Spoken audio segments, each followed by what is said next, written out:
Cool. First of all, congratulations on 3 beautiful films.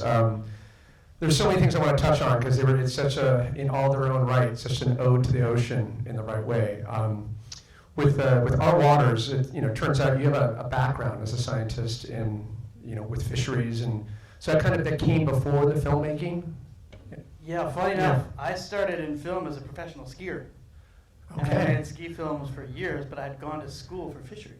That did not come up on my. I did a deep dive on you. Yeah. Interesting. Okay. And as a kid, Jacques Cousteau was my hero. Yeah. Right? But I got distracted by this action sports stuff, which I love.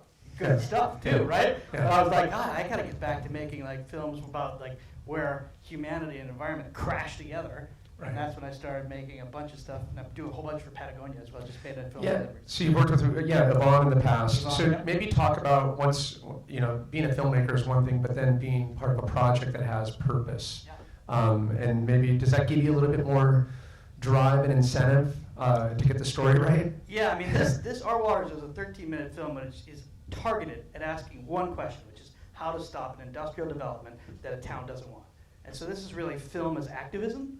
And there's a whole different reason for film that is just enjoyable, film that is aesthetic, film that is fun, and then there's a film that makes a really damn straight point and gets to it. And that's the thing that's really been motivating me lately, because I think the storytelling aspect of film can grab people's emotions and rattle them, and we break through this two-dimensional world into this three-dimensional world of action. And that's what I think, when story is brought to its kind of quintessential essence, people then watch it and then do something. Instead of just watch it and go, that was fun, right? They want to go out and what can I do? And that's where I'm I think right now, film is like this weapon of mass disruption. And if we can use it that way, we can get some really cool stuff done. I'm trademarking that weapon of mass disruption. Is it just me, or did all the corporate executives look like the bad guys in some Austin Powers movie? It was, yes. The Norwegian guys that looked like they were all too high on themselves. And then you had the guy yelling in a "Let's Go Brandon" shirt. I'm like, oh, this is America. That was, and the funny thing is, we filmed that entire thing in 2.5 days. Yep. Really? 2.5 days. Well, bravo. So and what's the latest update on the Bay and with the appeal and where it sits? It's kind of in this limbo state where everything was kind of knocked down, but they're waiting to find another legal way to get it off the ground. And we haven't released the film yet. This is the first screening at a festival. And so thank you all. And we are kind of waiting on it to figure out when there can be a legislative lever that we can pull. And we can say, when they're about to try to get this thing back online, we release this film in the community, which really articulates the community's position. We were really, really keen on that, was make sure we don't tell a story that the community is not into.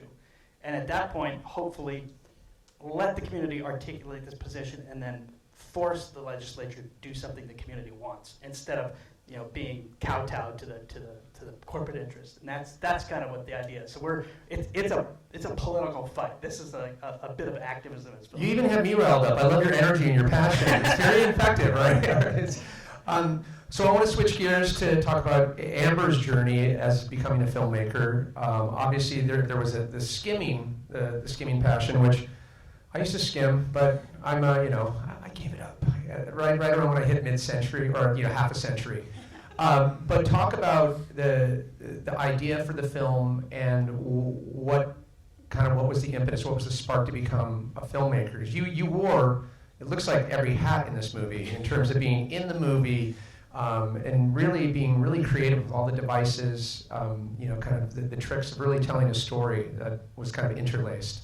Yeah, so I kind of became a filmmaker non-traditionally. I was growing up in Florida in a very small town, and in the path of me becoming a professional skimboarder, after I just didn't want to work for that corporate life anymore after getting my degree, and I got a degree from UCF in marketing, and I was really just trying to find my way after college, and I ended up still working for this job and managing a Radio Shack store for 7 years, and I'm just kind of caught up in this traditional path. And one day I just decided, I always wanted to move to California and move in this area because of, the action sports culture and just everything lives and breathes out here.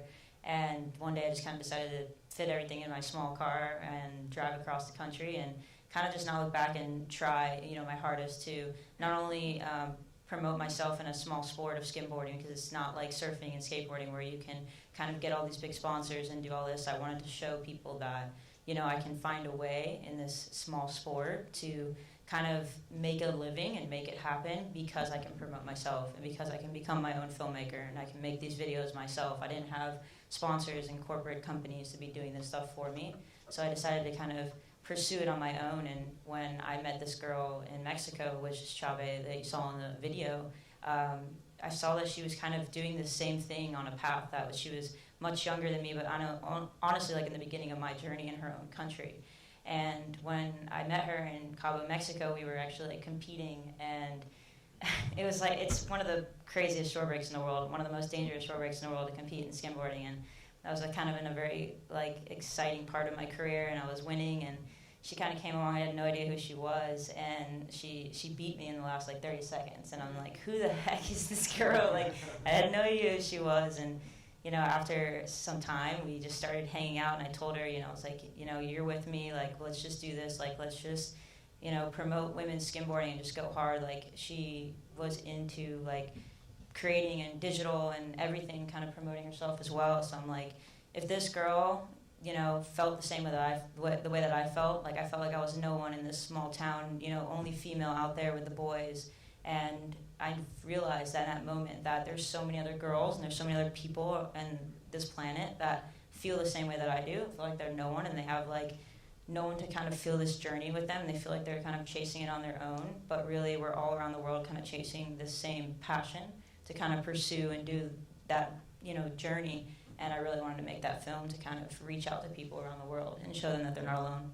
Well, I feel like we're seeing dividends already. I remember starting to see you at some of the local breaks here, and if I reflect back to when I was skimming more in Bill Bryan, like and George and Worm and all that era. So I'm dating myself, but you could maybe you might see one female skimboarder, and I think now you go down to any good day, there's a handful. It's right? So you're seeing the impact of your work, right? 100%. It's really cool to now, like, we're traveling around the world, and we're kind of making this film into the beginning of like a movement to kind of inspire women and just people from around the world that come from these small towns, and to kind of get out there and pursue their dream. And even if we come from these small sports or in these small niche like communities, that you can still pursue this and do it in your own way. You don't need to do it the traditional way to get the big sponsors and this and that. And obviously that stuff will come, and everybody has their own time and their own timeline.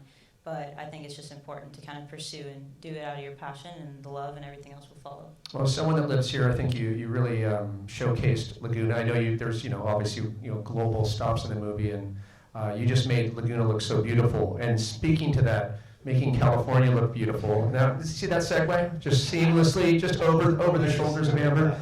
No, but what people have to understand too is the patience that you had to have to do Color of Winter. Was it 5 winners? Yeah, it's the opposite. Was it Josh? Okay, it was. Yeah, my timeline was kind of the opposite of yours. That way, 2 days shoot versus 5 years. Yeah, my brain exploded when he said that. I was like, wow, that's amazing. maybe yeah, 5 speak years. to obviously there's an expiration date on a lot of surf films where it's like this. Oh, I have to get it out. Talk about that, maybe that internal fight and having the patience and to do a film. I guess it kind of speaks to Rob's style as well. It does. Alyssa, you might have something to say about that. This took me a lot longer than I told. Oh, this is my wife out here, guys. But yeah, I was like, I got this idea, and I think I could do it in like a month. And it took 5 years. But you did. I will say, as someone that knows California, born and raised here, you made. I mean, man, if the waves could be like that every day. I mean, some of the best blocks that I've ever seen on film. Oh man, thank you, Pat. I really appreciate that. For real. Yeah, it took a lot of time. Rob is a really busy guy, and this isn't where I'm making a living. I still make a living in photography, and so this film actually was me. I wanted to learn about cinematography and filmmaking, and so this was I figured the best way to learn is by doing, just like what you guys have done here. And so it initially started off, I had found that Claire de Lune song, and I wanted to see what surfing Favorite song ever. all time.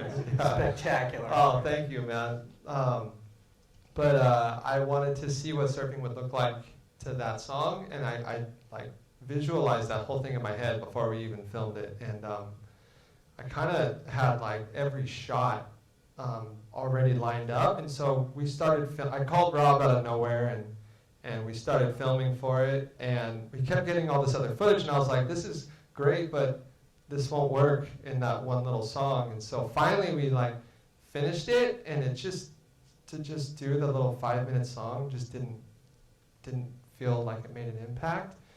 And so we just took all that other footage and started playing around with it to the other 2 songs. And that's why we had to like, it just grew and grew and grew and went on for a really long time. But in the end, I'm grateful to Rob, I'm grateful to my wife and family for letting me do this, and for all you guys coming out to see it. This has been, as a humble surf photographer, to sit up here and watch it on stage amongst these incredible films has been humbling, and it's something I'll never forget. So thank you guys.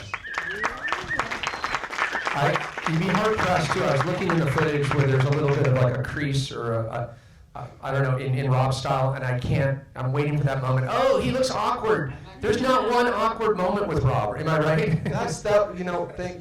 You nailed something there, Pat. I mean, a big inspiration behind making that is that Instagram is great, but seeing these little snippets of clips here and there that big just doesn't do it for me. And so I feel like Rob, and there's a lot of people in surfing and in skimboarding and all of these sports that they're so gifted, and I just hope that people continue to make films that really showcase it in their fullest. You know what I mean? Because the Instagram thing has its importance, but the impact that a film and seeing it coming into a room with a group of people and seeing it on a screen, like that's there's nothing like that.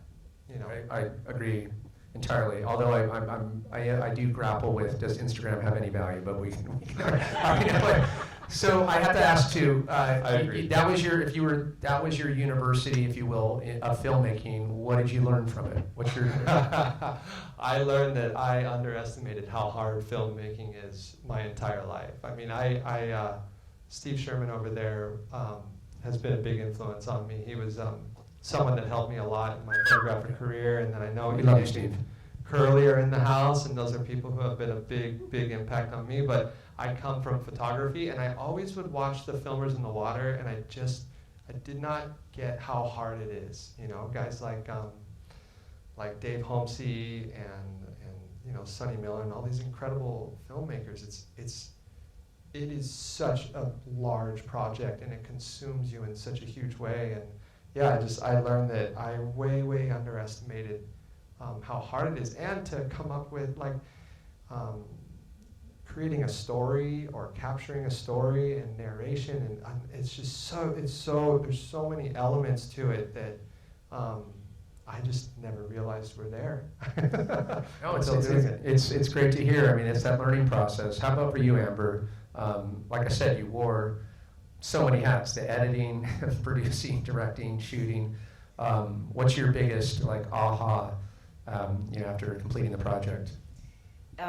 It just feels amazing, like you were saying, to see it, and feel it. And that's the biggest thing, is you're working on this thing for so long, and you're seeing it over and over and over again, and it's like, it's there, but it doesn't really live, and it's not like you can't feel it, and eventually when it's done, it's just that relief of just seeing all of, the work. And it's funny because even when I watch it today, I know every single cut, every single beat, every single sound that I added, because you're filming all of this stuff, and even my husband is actually the drone pilot in that whole film, and all those clips that he filmed with the drone, and all the other ones that we both were behind the camera equally making this, and it's kind of you can't realize okay, I have this epic shot, but now I have to make it alive. It has to have sound, it has to have music, it has to have story, like you were saying, and to pull that all together, like originally in my film, I also wanted it to be like, it was just going to be like this short, like to a song, and like this moment in time that we were just making a fun film, and you know, and then it turned into like a full story because it was happening in real life, like this trip that I took to Mexico, meeting this girl and like experiencing this life with her. I was realizing, I was like, holy crap, like this is something that not only is inspiring to me as it's happening, like hopefully can inspire the rest of the world, because there's so many people that probably go through this that have nothing to do with skimboarding, but it's their own version of this story in their own way, in their own industry. And Patty, did you get paid as the drone pilot? Okay, I just want to make sure. Husbands have to get paid. Come on. Well, you did a great job. It was so creative with the graphics, the music, everything. You touched on so many moments, and I think you hit the relationship button perfectly. So well done. We really enjoyed the film. What's coming up? Is there a passion project that you have in the queue, or are you? Well, I made Purple Mountains a couple of years ago. We do remember that one, yeah. With Jeremy Jones, and then I made this film called The Scale of Hope, which just came out, which is a new Patagonia film. And then I am co-directing a film with Luis Hoyos, who won the Oscar in 2010. For The Cove. Yeah. And we're doing a film about plastics and human health, and it's heavy. Well, It's not 2.5 days either. Plastic. It's a happy story. No, it's not. It turns out, you know, of all the plastic that recycle, I believe it's close to around only 5% can be recycled. Well, we've only ever recycled less than 10% of all plastic. And of that, only 5%. And then to find out of the plastic in the ocean, majority of that comes from the fishing industry. And the a lot nets, of it. Yeah, I think the biggest for like right now, the thing we're wrestling with is that we've seen plastic kind of explored in film with wildlife and with environment and with trash, but we haven't seen it in us. And what we're finding now is plastic is in us, just like it's in the ocean. We are like part of the ocean, right? And when we pollute the environment, we pollute ourselves. But humans haven't made that jump yet. They're like, oh wait, No, there's actually a real good Bill Burr comedy bit about you eating sushi and eating your own rollerblades, like the plastic inside. You got to see it. It's really good. I think, and so that's 2024. Okay. And then maybe more of these little Our Waters things for targeted communities that need help amplifying their voice. Okay. Yeah. Well, keep up the good work. We'll keep our eyes peeled for that. Congratulations, and we look forward to your next film. And next one, it better not be like in 6 years. Yeah, more of that. What do you say, Pat? Oh, I got a couple ideas, but Okay. we got a 5 and a 7-year-old. I got my hands full right now. Okay. And I see they've got the headphones on. They're ready for the silent disco. They're waiting for the silent. I still don't know what this is, but It's going to kick in. Yeah. Eventually, you're going to see them start to do this, and you're like, oh, silent disco's on. And you can switch from red, blue, and green. They'll all be different soundtracks. So look forward to that. That's going to be later tonight. So Pat, Amber, Josh, thank you so much. Round of applause for these very, very talented filmmakers. And thanks to Coast Film Festival. Film really matters, and it's really great to see it in the communities, and thank you for coming out for it. And those of you that are